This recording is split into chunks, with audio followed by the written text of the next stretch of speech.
Hey, my friends. So good to see you. So good to have you here with me. Thank you so much. Thank you. God, we're going to have a great day today.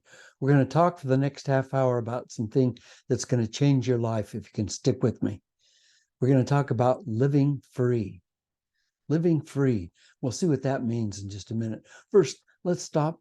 Let's start off with a nice little meditation, shall we? If you wouldn't mind just closing your eyes and getting yourself into a comfortable position, whatever that is to you, just comfortable. Your eyes closed and breathing gently through your nose. Each breath, a joy. Each breath, complete joy. You're breathing in joy.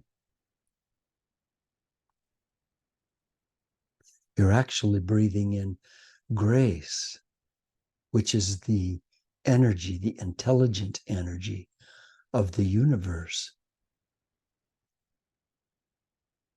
Grace, the intelligent energy of the universe, flooding through your body,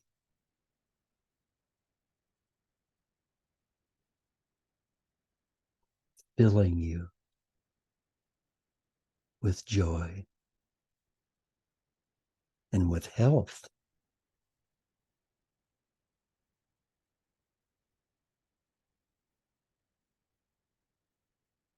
and with relaxation.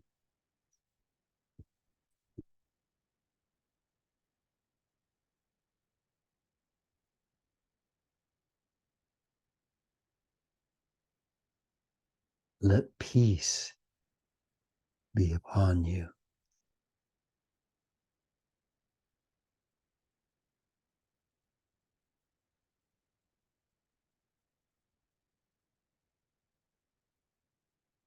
Let yourself know peace.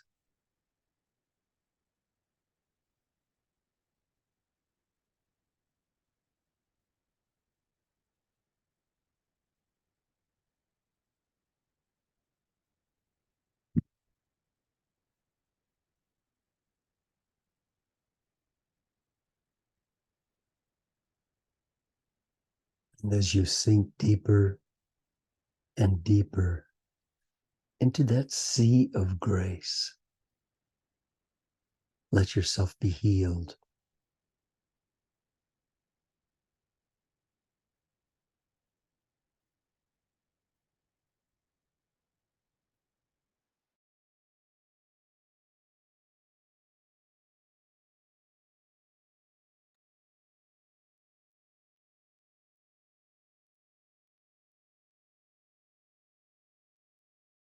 You know that at this moment you are being loved by that grace, by that beloved presence of the universe, loving you, blessing you, protecting you, and setting you free. At this moment, loved, blessed, safe, and free.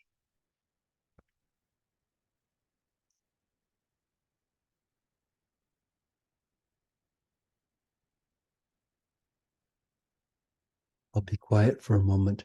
If you can just continue breathing in through your nose and knowing that what you're breathing is pure grace.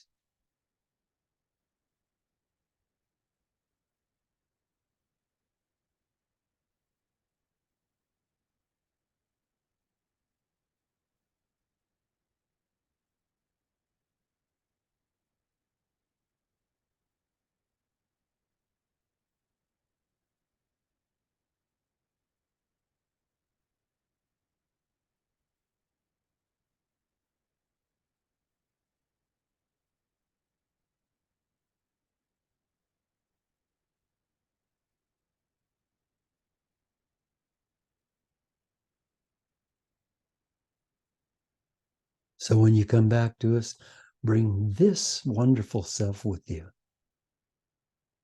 when you're ready. Thank you.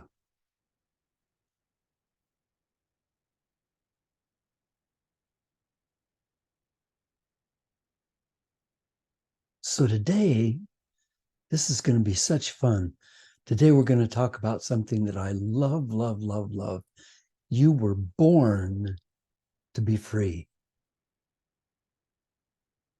What if it's true that you're an eternal being only in this incarnation, only in this life, to gain wisdom and joy, to gain wisdom and to feel joy? What if that's true?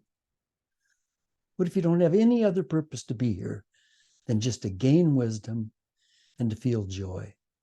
Now, why would you want to feel joy? I mean, what would possibly be the purpose? I mean, I can see why it would be maybe reasonable to be here to gain wisdom, but why to feel joy? To feel joy because joy is the ammunition, the fuel, it's the platform from which everything that's real and everything that's reasonable has to stem. It's the platform, it's the foundation, it's the bones, it's the skeletal bones of reality. Without joy, there is nothing, isn't it? There is nothing else. Without joy, there's darkness. Without joy, there's doubt. Without joy, there's heaviness. Without joy, there's have to. Without joy, there's fear. With joy, there's confidence. With joy, there's clarity. And with joy, we can have courage. But we have to choose joy. So sometimes when you're feeling something and you don't know for sure what it is, and it just sort of is this feeling inside of you, maybe an urge or an urgency or a certain vibration inside of you, and it's a little confusing. What do you choose to do with that? I've noticed in myself that when that happens, I have to make a choice. If I choose to say, oh my God, oh wow, oh whoa, and then become concerned or become anxious. Some of us become anxious. But what if I chose joy? What if I say, this feeling inside of me is joy? And I chose that. And I chose it to be joy. Then it would be joy. So what if that was true? And what if there is no such thing as sin? What if there's no such thing as sin? What if that was made up by the church in order to hold us under the church's control? And what if there's no saint anywhere more loved or more blessed than you? What if? More blessed and safe than and perfect than you right now. What if that was true? What if all of that is true and you don't know it because you've been programmed, brainwashed, believe that you're a tarnished soul with some evil side? I've got this evil side, this darkness. I'll come for you in the night, the kind of Halloween creature. I mean, a lot of us are taught that we have this evil side and this good side, and you have to watch out for that evil side because it's really strong and it's trying to take over all the time. That's such nonsense. You're beautiful, beautiful, beautiful child of the universe. And you have only goodness inside of you. Only goodness and sweetness and love. And sometimes if you don't feel like you're actually expressing that, that's because it's in reaction, isn't it? It's in reaction to something else going on. And our reactions are all ego, always, always, always, always. Reactions always come from the ego. So if you just let yourself be joy, if you could just trust that that's what you came here to do, then that would be so cool because your life would change. And if you're willing to spend this half hour with me, it might be a half an hour that sets you free and allows your dreams to come true. Now, wait a minute. How would accepting that you're divine, that you're loved, that you're blessed, that you're safe, that you're free, how would that make your dreams come true. How? Simple. Those dreams are not idle drifting fantasies. They're your destiny. They're supposed to come true. Your deepest wishes are meant to be fulfilled. They're your reason for living.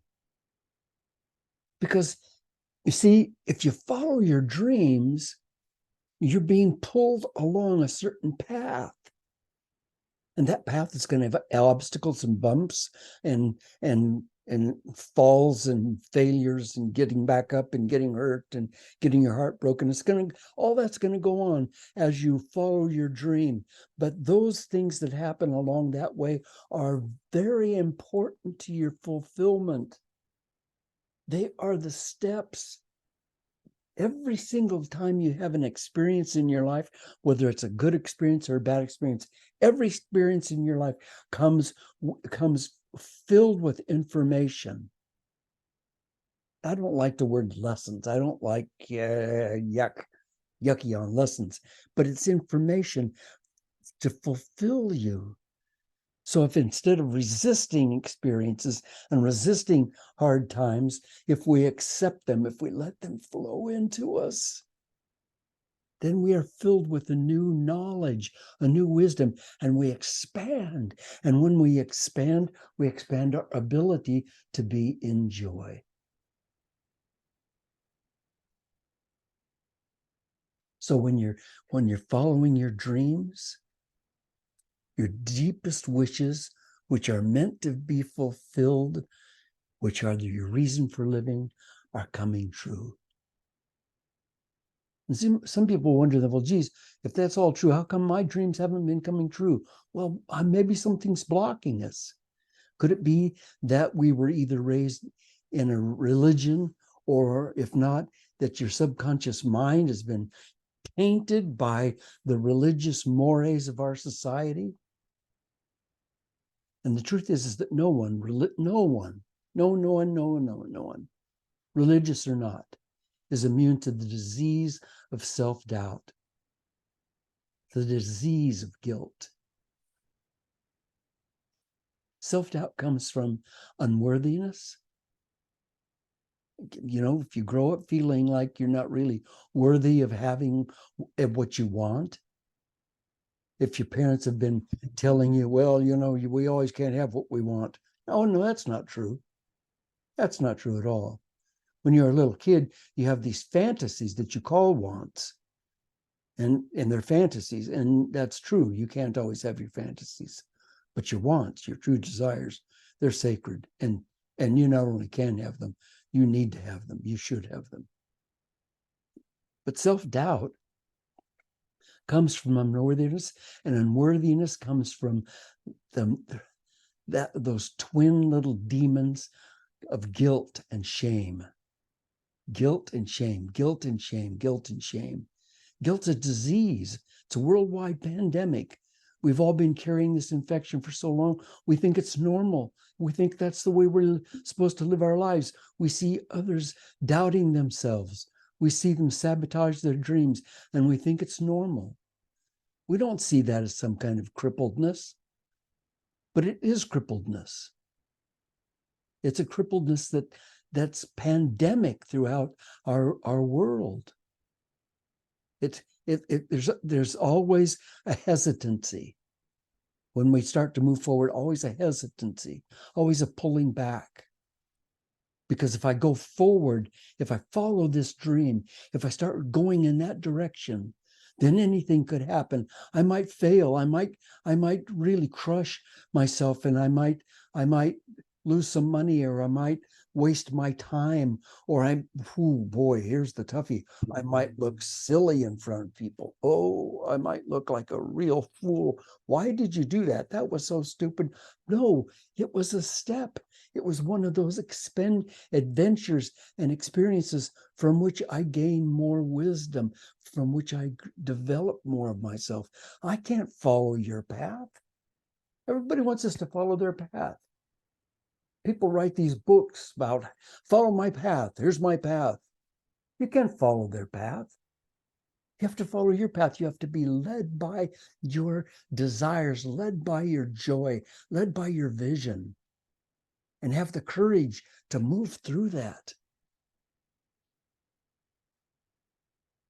We're born miracles. There's no creature anywhere in this universe as intricately amazing as we are. Not only have we a miraculous physical bodies, boy, I could go on and on and on about your physical body. I mean, your physical body is a miracle upon a miracle upon a miracle. When I start talking about things like the synapses, the synaptic gaps in your brain, all the neurons and the synapses throughout your body, all those thinking and calibrating and understanding and wisdom of bodies, when I start talking about your blood vessels and start talking about your cells and going on and on, you've got to admit, I mean, if I did that, you'd be saying to yourself, that can't be true. That can't be true. It can't be true that my heart pumps 2,000 gallons of blood every day. That can't be. Just, I could go on and on and on. And that's the miracle. That's the miracle body that was given you so that you could live in it, so that you could follow your dreams and attain them in this lifetime. That's what that miracle body's for. Well, I've been hanging around in there, and I mean, what if you had a Maserati or a Lamborghini, and you thought it was a dump truck, and you drove it like a dump truck, and you never got in any other gear than first and second, and you just lumbered along? But how about that what you have is a Lamborghini? You have the best, the most incredible body in the world, and you inhabit that, and you create it every single day, being what it is by your consciousness, by your consciousness. Now this thing of guilt and shame, it's pandemic, and it's just not right. It's just not right. Like, we put people in prison because they commit crimes. We commit crimes, and then we show them how they are guilty and shameful for having committed those crimes. But it's guilt and shame that brought them to the state of committing the crime in the beginning. It's guilt and shame that made that happen in the beginning. And then we put them in prison. And then after they've been in prison for, a number of years, whatever that is, then they get out on the street. 70% of them go back to prison. Did you know that? Not quite 70, but darn close to 70% of them go back to prison. It's called a recidivism rate. Why would you go back to prison? Why would you go back into that garbage can? Why would you do that? Because you can't see yourself as the amazing, wonderful person that you are. You can't see yourself as divine. You can't see yourself as holy. You can't see yourself as loved and blessed and safe and free. You see yourself instead as being an also-ran, a leftover, a reject of society, a guilty, shameful person. And guilty, shameful people act in what? Guilty, shameful ways. And they end up back in prison. This is a sick system. The prison system is a sick system. It's like we're trying to punish people. Do we want to punish people? Or do we want to remind them of how wonderful they are so that they can become a wonderful part of our family and of our society?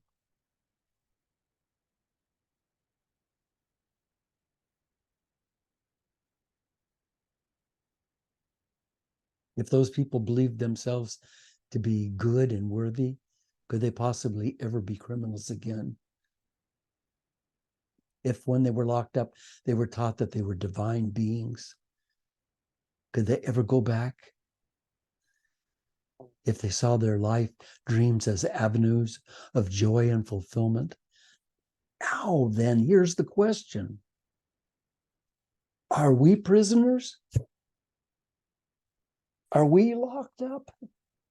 The talk today is about being free, about living free. Are we locked up?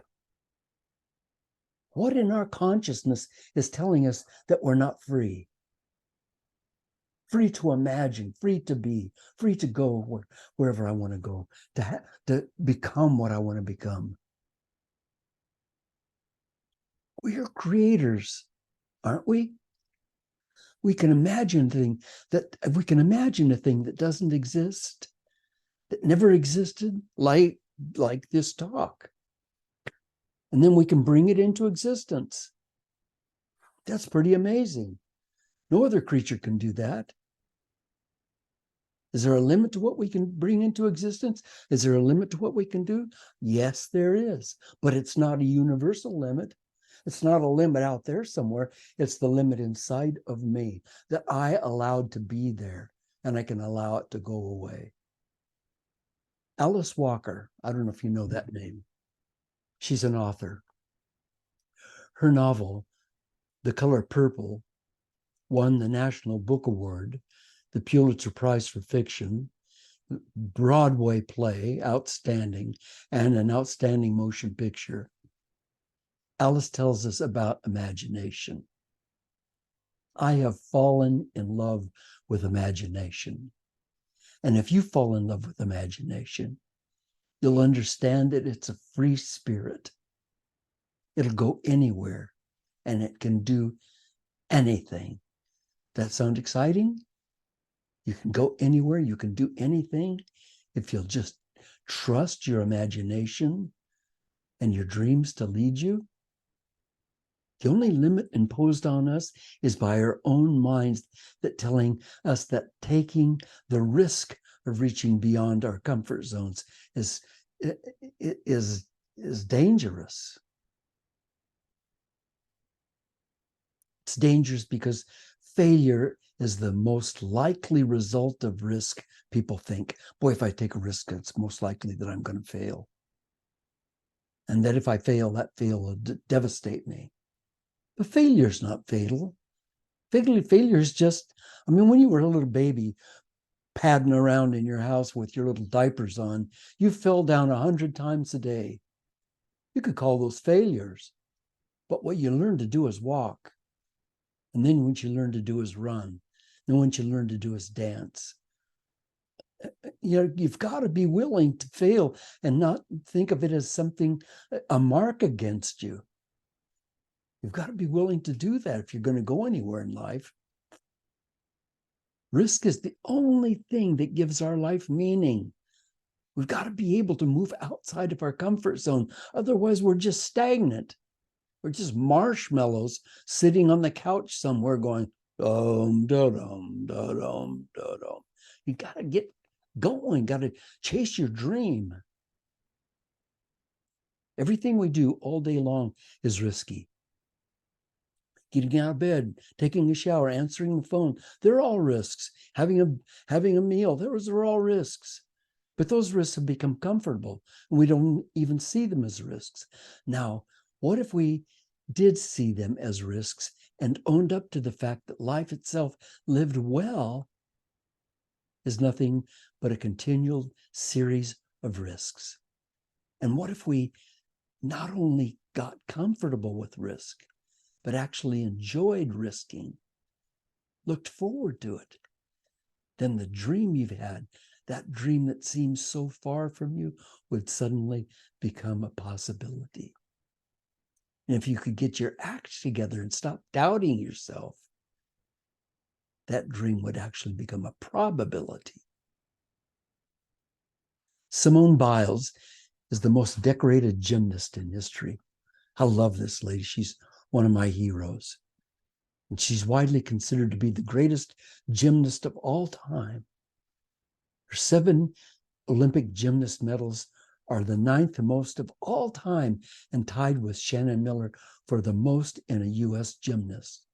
She's won more gymnast gold world records than anyone else, 30 of them. And Simone has a message for us today. She said, I'd rather regret the risks that didn't work than the chances I didn't take.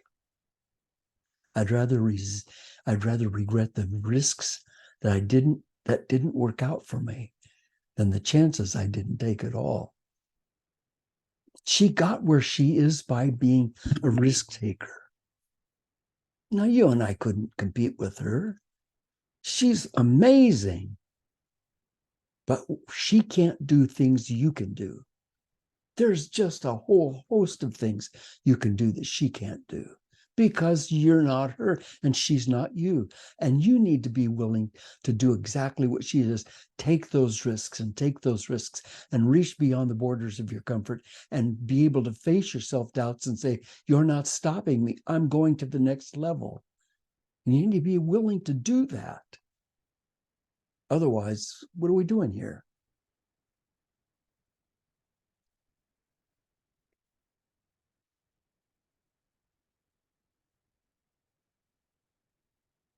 Did you think the next step in awakening when taking a risk and following your dream is supposed to be something heavy?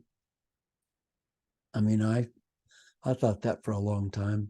If I'm going to follow my dream, if I'm going to work my life's mission, then I got to be willing to get my head down and do the grind and just grind it out.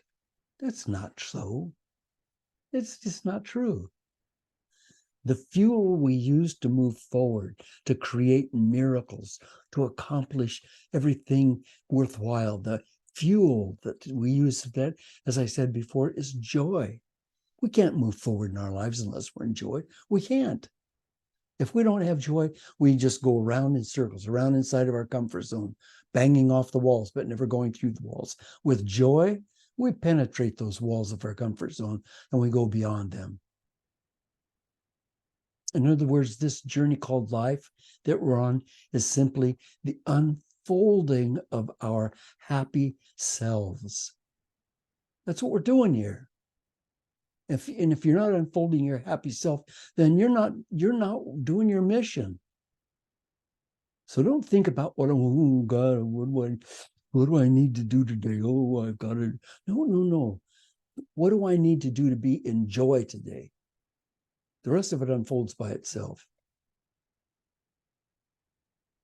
How can we go forward into the darkness unless we're light?